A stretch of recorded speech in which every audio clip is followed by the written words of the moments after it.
Ya, selamat pagi eh, semua mahasiswa MUP 35,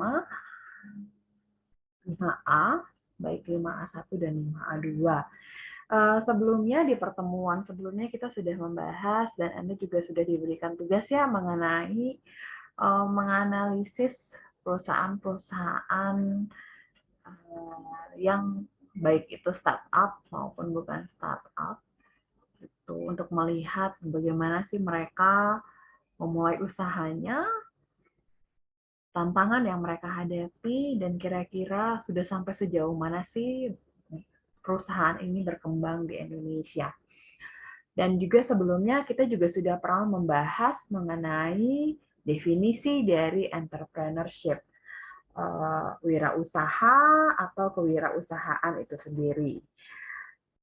Kalau misalnya Anda ingat lagi bahwa saya hanya mau mereview saja bahwa wirausaha itu adalah seseorang yang mampu melihat adanya peluang, ya kan?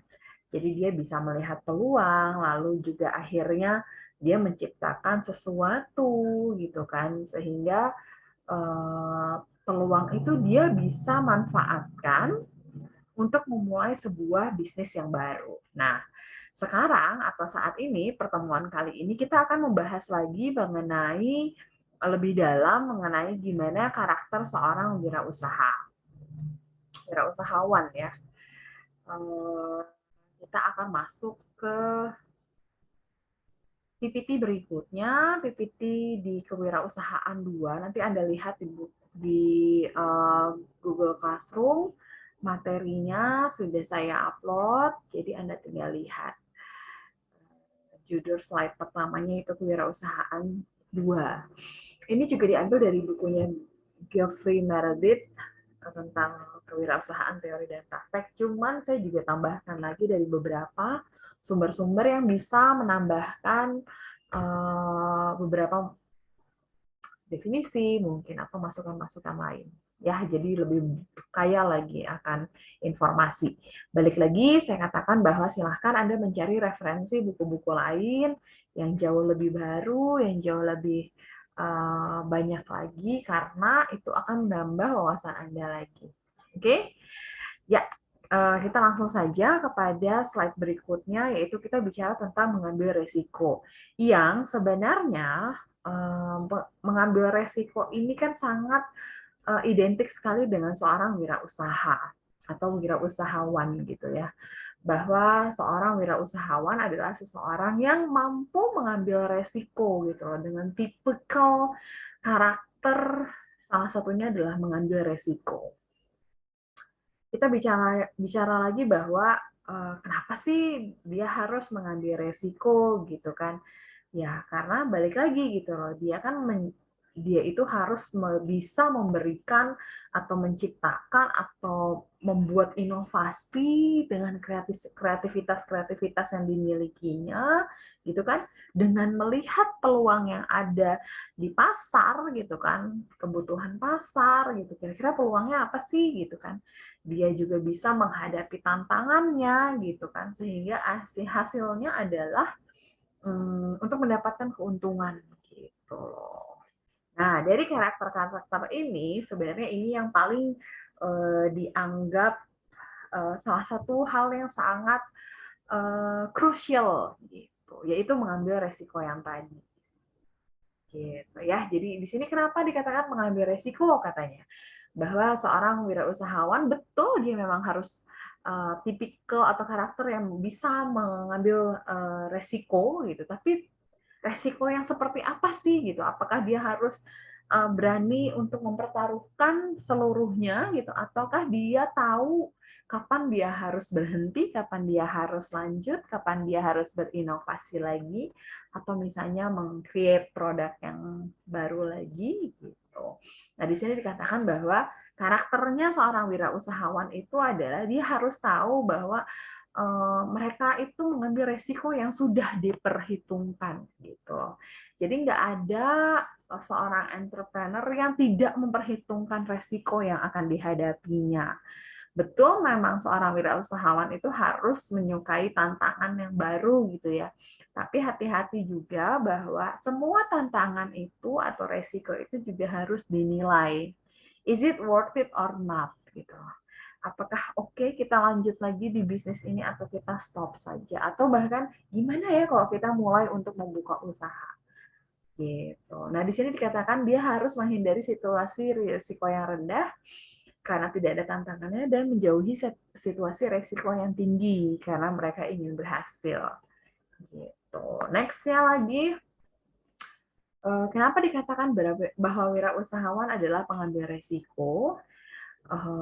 Di sini kan dikatakan bahwa para wirausahawan itu menyukai mengambil resiko yang realistik gitu. Apa sih realistis itu atau realistik itu gitu loh. Di sini dikatakan bahwa dia harus bisa menentukan kegiatan usahanya. Kira-kira dia tuh mau ngapain sih? Yang mana sih kegiatan usahanya? Mengetahui kesempatan, dan dia juga harus tahu dan sadar akan kekurangannya dia gitu. Kekurangan apa sih yang dia miliki? Dia harus tahu juga gitu loh. Itulah untuk mengukur gimana sih resiko ini gitu.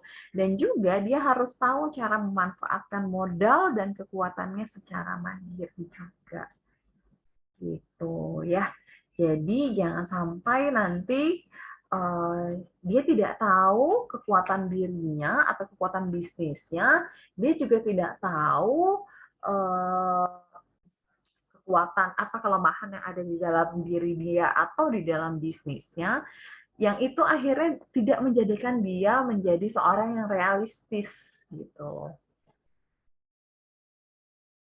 Ya, itu seperti itu. Realistis itu dia tahu nih cara mengukurnya seperti apa sih gitu ya.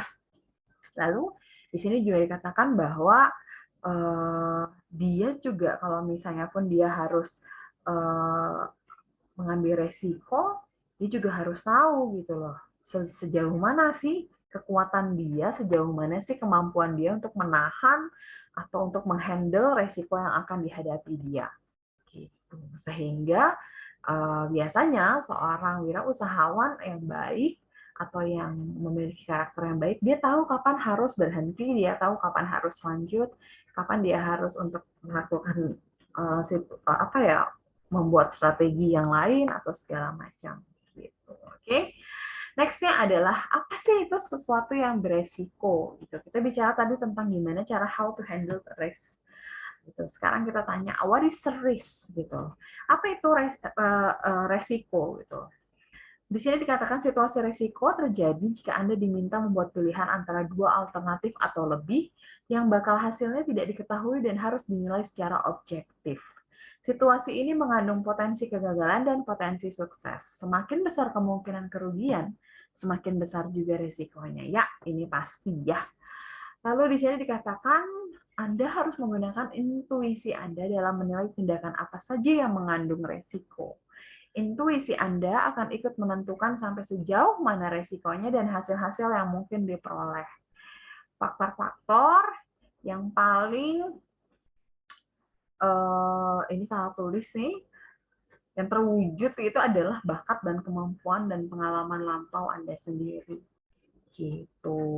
Jadi dikatakan bahwa seorang entrepreneurship itu dia juga bisa sebenarnya untuk melatih keterampilan atau ya kemampuannya, keterampilannya gitu kan secara teknikal gitu untuk memilih yang mana di antara alternatif-alternatif itu, tidak hanya berdasarkan kemampuan dia secara kepintarannya gitu, tapi bisa juga dilihat dari pengalaman-pengalamannya gitu ya.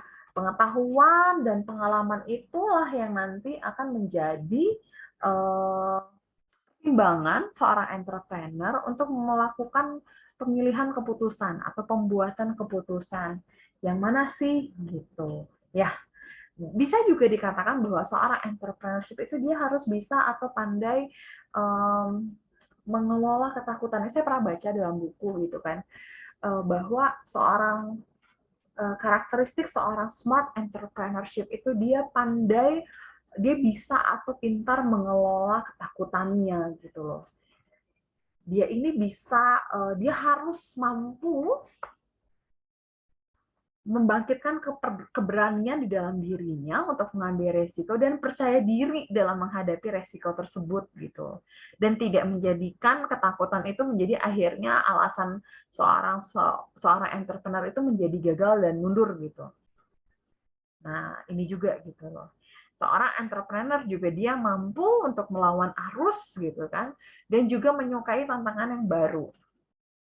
Jadi dia tetap melatih dirinya, berusaha untuk mengeluarkan kreativitas di dalam dirinya dan juga terus berinovasi dan selalu keluar dari comfort zone. Gitu. Kenapa ya? Apa ya? Kira-kira ngapain ya? Gitu. Kalau misalnya salah satu contohnya adalah apa ya? Saya pernah nonton juga ini yang anak-anak muda, siapa sih penggemarnya Raffi Nagita gitu kan? Dia bercerita gitu saat itu bahwa saya nonton di vlognya siapa gitu ya. Dia tuh nggak pernah berhenti berpikir gitu. Kira-kira apa lagi ya? Kira-kira apa lagi ya? Nah, itu bisa dikatakan salah satu karakteristik dari seorang entrepreneur itu sudah muncul di dalam dirinya gitu. Karena dia tuh nggak bisa berhenti gitu untuk berpikir, kita bikin apa lagi ya? Kita buat apa lagi ya? Ini apa nih peluangnya gitu loh. Dia tuh terus mencari atau berusaha untuk menggali gitu di dalam dirinya untuk melihat peluang apa yang ada di sekitarnya gitu. Sehingga dia bisa untuk mencoba untuk memulai usaha di bidang yang sesuai apa yang sudah dipilih tadi, sesuai dengan kebutuhan atau misalnya melihat peluang yang ada di uh, lapangan atau di industri gitu. Oke, jadi berani mengambil resiko itu adalah salah satu hal yang pasti harus dimiliki seorang entrepreneur. Jadi ada seorang entrepreneur yang yakin 1000% bahwa usahanya pasti akan diterima gitu loh. Pasti akan ada sesuatu entah itu di luar dari bisnisnya atau intern atau ekstern dari bisnisnya yang akan menjadikan resiko gitu loh. Resiko ini bukan hanya terjadi misalnya sekarang lagi pandemi akhirnya pada bangkrut gitu ya, nggak PPKM, nggak ada yang belanja, nggak ada yang beli gitu, tapi perpecahan dari dalam uh, tim sebuah usaha kan bisa jadi ya kita partner gitu kan, memulai sebuah usahanya dengan partner gitu, berdua bertiga gitu, pecah kongsi nih pekong gitu kan ya, itu juga menjadi resiko gitu loh, apakah kita akan tetap melanjutkan usaha ini ataukah tidak gitu. Jadi resiko itu tidak hanya sebatas hilang modal gitu ya, tapi bisa juga karyawan, dari sisi karyawan, bisa juga dari sisi apa ya, timnya ya, tim intinya gitu kan, dari pemegang sahamnya gitu atau penanam modal, itu juga bisa dikatakan resiko. Jadi tidak hanya dari eksternal dari perusahaan atau bisnis saja. Apa yang harus Anda lakukan katanya? Nah, di sini katanya Anda harus bertanggung jawab atas segala sesuatu dalam hidup Anda, termasuk sukses dan kegagalan Anda sendiri. Lalu dikatakan bahwa sukses akan diperoleh dengan lebih mudah jika Anda bersedia dan mampu mengambil risiko yang perlu dengan penuh perhitungan. Dengan catatan adalah penuh perhitungan, being realistic gitu kan. Itu yang paling penting. Ya betul kita harus taking risk, tapi being realistic tadi ya. Lalu di sini dikatakan bahwa sebagai wirausaha Anda harus berusaha atau harus menjadi seorang perencana katanya. Gimana ide-ide kreatif Anda dapat digunakan, namun Anda juga harus memiliki kemampuan mengambil risiko agar mampu melaksanakan ide-ide dan melaksanakannya sampai berhasil. That's why makanya seorang bisnis yang baik gitu kan, itu pasti dia akan melihat gimana sih prospeknya gitu. Jadi pada saat Anda mau meminta seseorang untuk menanamkan modal di perusahaan Anda juga harus bisa meneliti bagaimana sih resikonya, gimana sih kira-kira peluang 5 tahun ke depannya seperti apa, 1 tahun ke depannya seperti apa, gitu. Itu nanti kita akan pelajari di dalam business plan, ya. Jadi itu business plan itu mulai dari gimana penyusunan produk, perencanaan, strategi marketingnya seperti apa, lalu juga modal, perhitungan modal seperti apa, lalu gimana prospek di 5 tahun ke depan dan segala macam, gimana sih cara Anda untuk melihat peluang gitu, bagaimana cara Anda untuk membuat sebuah produk gitu, dilihat dari apa gitu. Nah, itu juga kita akan belajar lagi nanti di sana. Oke? Ya, ini lalu apalagi nih, pengambilan risiko khususnya penting dalam mendelegasikan wewenang dan tanggung jawab terhadap staf Anda. Oke, ini juga penting ya. Mengizinkan orang lain berperan serta dalam kewenangan Anda merupakan ciri dari wirausaha yang berbakat maju. Semakin banyak Anda dapat mendelegasikan wewenang secara berhasil, semakin banyak waktu Anda untuk menangani kegiatan-kegiatan yang paling berpengaruh atas keberhasilan masa depan organisasi Anda. Ini khususnya bagi wirausahawan, misalnya Anda nih nanti one day gitu, Anda menjadi seorang bos gitu kan.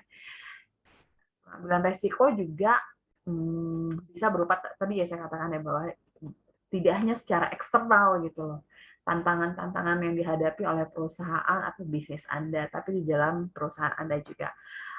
Bagaimana cara Anda mendelegasikan wewenang dan tanggung jawab gitu kan, sampai sebatas mana sih hal yang Anda berikan wewenang dan tanggung jawab kepada karyawan Anda pada level supervisor, level manager dan segala macam, sehingga Anda sebagai owner atau sebagai pemilik nggak harus lagi mulai starting from zero gitu, Anda suruh liatin semuanya, Anda nilai semuanya, nggak gitu. Ini juga berperan penting dalam pendelegasian wewenang gitu ya. Kita belajar yang kemarin itu adalah leadership-nya. Oke, slide-nya sudah selesai sampai di sini. Kita besok akan, next pertemuannya adalah kita akan langsung fokus bagaimana how to create an idea, apa sih yang akan Anda pikirkan nanti gitu kan, kira-kira mau membuat bisnis plan-nya apa, ide-idenya seperti apa. Jadi silahkan Anda baca lagi PPT yang sudah saya berikan. Jadi Anda sudah tahu gambarannya kita mau ngapain sih nanti ke depannya, next-nya. Oke? Mulai dari next pertemuan akan jauh lebih menantang lagi, kegiatan pembelajaran kita nggak monoton, saya nggak akan sering-sering bikin YouTube lagi. Mungkin akan ada beberapa kali sih, cuman maksudnya nanti Anda akan berperan lebih aktif lagi, oke? Di kelas kita berikutnya. Terima kasih, semoga nggak ada pertanyaan, dan sampai jumpa di next pertemuan lagi. Selamat pagi semuanya, terima kasih, tetap jaga kesehatan, dan salam sehat buat semuanya.